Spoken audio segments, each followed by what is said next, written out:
Hi viewers, வணக்கம். Welcome to screen time with Dinesh. இன்னைக்கு என்ன படம் ரிவ்யூ பார்க்க போகிறோம் அப்படின்னு பார்த்தீங்கன்னா கருடன். இந்த படத்தை வந்து பார்த்தீங்கன்னா துரை செந்தில்குமார்ன்றவர் டைரக்ட் பண்ணியிருக்காரு. சூரிய வந்து நடிச்சிருக்காரு, சசிகுமார் நடிச்சிருக்காரு, அப்புறம் பார்த்தீங்கன்னா உன்னி முகுந்தன் சொல்லி மலையாளம் ஆக்டர் அவர் நடிச்சிருக்காரு, அப்புறம் வடிவகரசி மேடம், சமுத்திரக்கனி நடிச்சிருக்காங்க. இந்த படத்தில் வந்து பார்த்தீங்கன்னா மியூசிக் வந்து பார்த்தீங்கன்னா யுவன் சங்கர் ராஜா மியூசிக் பண்ணியிருக்காரு.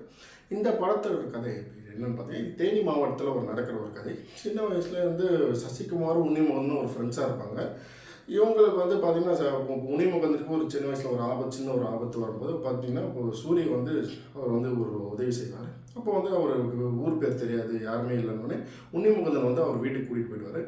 உன்னிமுகந்தனோட அப்பத்தாவாக வந்து வடிவகரசி மேடம் நடிச்சிருப்பாங்க. அந்த உன்னிமுகந்தன் அவங்க ஃபேமிலி வந்து பார்த்திங்கன்னா அந்த ஊர்லேயே வாழ்ந்து கட்ட ஒரு ஜெமினி ஃபேமிலி. அப்படியே சூரிய வந்து வளர்க்குறாங்க, சாப்பாடு போட்டு வளர்ந்தோடனே உன்னிமுகந்தனுக்கு வந்து ஒரு நல்ல ஒரு விசுவாசியாக இருக்கார்.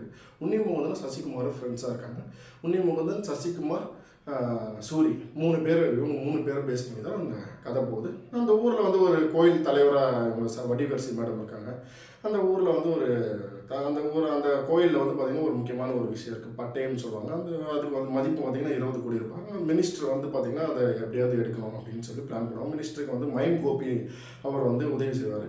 மயம் கோபி வந்து இந்த மாதிரி கிரிமினலாக பிளான் போட்டு இவங்க உன்னிமுகந்தன் மூலியமாக அதை வந்து எடுக்கணும்னு பார்ப்பாங்க. கடைசியில் அவர் என்ன நிறைவேறிச்சா, என்ன ஆச்சு அப்படின்றது தான் கதை. இது பேஸ் பண்ணி தான் போயிட்டு இருக்கும்.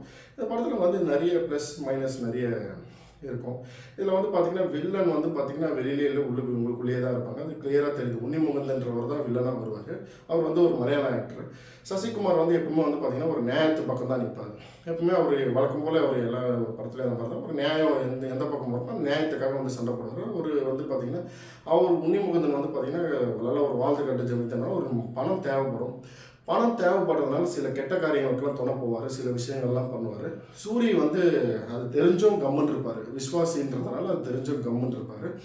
சசிகுமார் வந்து அதை தட்டி கேட்பார், இதெல்லாம் பண்ணக்கூடாது அப்படின்னு சொல்லி தட்டி கேட்பார், அது எதிர்த்து நிற்பார். இவங்களுக்குள்ளே இப்படியே ஒரு மோதல் போயிட்டே இருக்கும். அப்புறம் நடுவில் மயம் கோப்பியும் உள்ளே வருவார். உன்னிமுகன், சூரியன் 3 பேர் ஃப்ரெண்ட்ஸுமே இவங்களுக்குள்ள தான் இந்த உன்னிமுகன்றவர் தான் வில்லனாக வருவார்ன்றதும் அந்த படத்தில் வந்து கிளியராக தெரியுது. சமுத்திரக்கனி ஒரு போலீஸ் இன்ஸ்பெக்டராக வருவார். அவர் வந்து பார்த்தீங்கன்னா மினிஸ்டர் கண்ட்ரோலில் இருப்பார். அவரும் ஒரு நியாயத்தை பக்கம் நிற்கிற ஒரு ஆள் தான். பட் அவர் அவரால் எதிர்த்து எதுவும் பண்ண முடியாது. இப்படியே தான் போயிட்டே இருக்கும். செகண்ட் ஹாஃபில் வந்து பார்த்தீங்கன்னா இதில் லீட் ரோல் வந்து சசிகுமாரும் உன்னிமுகனும் பண்ணியிருப்பார். ஹீரோ வந்து சூரி. கடைசியாக வந்து சசிகுமாரோட ஃபேமிலியாக பக்கபலமாக சூரி வந்து நிற்பார்.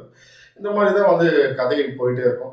இது வந்து ஒரு சூரிக்காக எழுதின ஒரு ஸ்டோரி மாதிரி இருக்குது. சூரிக்காக வந்து எழுதின ஒரு ஸ்டோரி இருக்குது. ஸ்டோரி படத்தில் வந்து பார்த்தீங்கன்னா ஸ்க்ரீன் பிளேயோட் சேர்த்து ஸ்டோரியும் நகர்ந்துருக்கும்.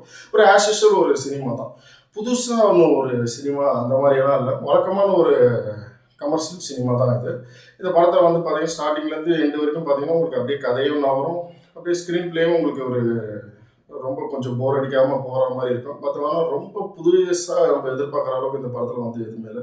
வழக்கமான ஒரு சூரிய ஆக்டிங் வந்து ரொம்ப நல்லாவே இருக்குது. அவர் வந்து வில்லன் உன்னிமுகந்தன் அவர் தூக்கிட்டு வேறு யாராவது போட்டிருக்கலாம். ஏன்னா அவர் மலையாள ஆக்டர்னால அவர் தமிழ் பேசும்போது மலையாளம் கலந்து தமிழ் வருது அப்படின்னு தெரியுது. அவர் பதில் தூக்கிட்டு வேறு யாராவது ஒரு நல்ல ஒரு தமிழ் ஆக்டராவது போட்டிருக்கலாம். அவரே இந்த படத்தில் ஒரு பெரிய ஒரு மைனஸ் இருக்கிற மாதிரி நான் பர்சனலாக அதை வந்து படத்தில் வந்து ஃபீல் பண்ணேன். யுவன் சங்கர் ராஜா பேக்ரவுண்ட் ஸ்கோர் வந்து நல்ல ஒரு பக்கபலமாக அந்த படத்தில் இருந்தது.